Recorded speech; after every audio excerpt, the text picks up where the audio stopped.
What's up guys? RB Pinas here. Let's talk about this Merida Reacto 5000. Ano-ano pa nga ba ang pwede nating i-upgrade sa Reacto 5000?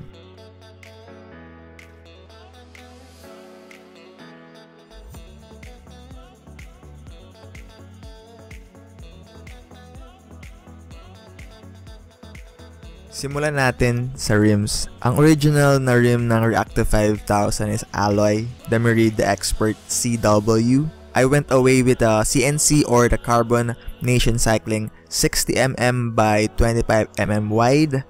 I'll do a review on these rims on my next video. Isa lang masasabi ko, ang sarap mag-carbon guys. Next is the stem. Binili ko siya for aesthetics. The Pro Vibe, negative 17 by 100mm. At kung napapanood nyo si Chris Froome from Team Sky, ganito yung gamit niyang stem. That's the reason why bakit ko siya binili. Sa kakaiba, nasa likod yung screws, nakatago for more aero gains. Kung mapapansin nyo din, naka-slam stem ako. Pinakat ko yung steerer ko for aesthetics lang din naman. Kakaiba din kasi yung top cap kaya no choice ako kundi ipakat talaga. Sabi ko, total naman, naka-Pro Vibe stem na ako, bakit hindi pa ako mag-Pro Stealth saddle? There are two variants of the saddle, the carbon and the stainless railing. By the time na bumili ako, stainless lang yung available. Gusto ko din lang naman yung dating. Same siya nung specialized power saddle, mas affordable lang siya. Nung una sabi ko, bakit ganito? Ang sakit sa puwet. Pero after a few rides, umadapt na din yung puwet ko sa saddle na to. And napawala niya yung numbness na nararamdaman ko down there. Kaya masasabi ko na good buy ito. The Reacto 5000 has a Shimano 105 brake set. Nag-upgrade ako to Ultegra.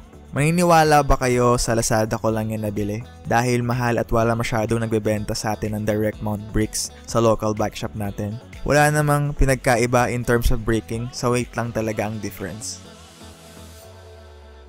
At ang recent upgrade ko is the Control-Tech TI Aero Skewers. Magaan siya kasi TI and wala na yung part ng quick release. For aero gains, yun nga lang, hassle kapag tatanggalin mo na yung rim. Need pa ng Allen wrench or tools.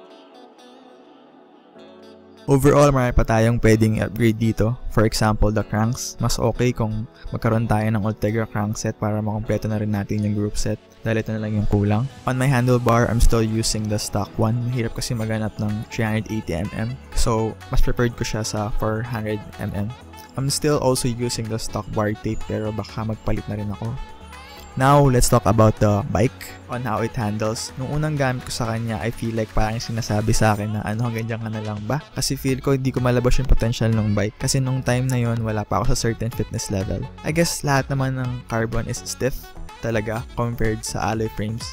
Kada push mo ng pedal, talagang yung response niya solid. In terms of ride feel, sabi nila, hindi raw comfortable ang aero bikes. Baka need lang talaga umadapt ng katawan mo sa bike geometry. Nung una kasi sumasakit yung likod ko kasi first time ko din mag-RV, galing akong MTB. Pero after a while, nawala na lahat ng pain na kapag slam stem pa ako. Kapag naka-aero bike ka, you definitely feel the speed kada kampay mo. Lalo na kapag naka-deep carbon wheels ka. In terms of climbing, I have a semi-compact crank, 5236 and a 1128 gearing. Okay naman siya i-climb. Sanay lang talaga. Ay, oo nga pala. Yung seat post, may rubber part siya, which is called the S-Flex design by Merida.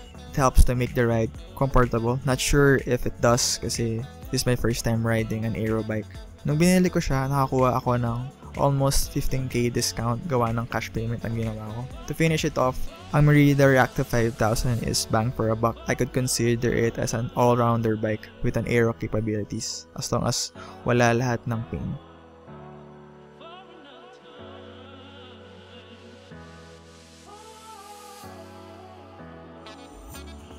Hope you liked this video. Do please subscribe to my YouTube channel. Thanks. Bye.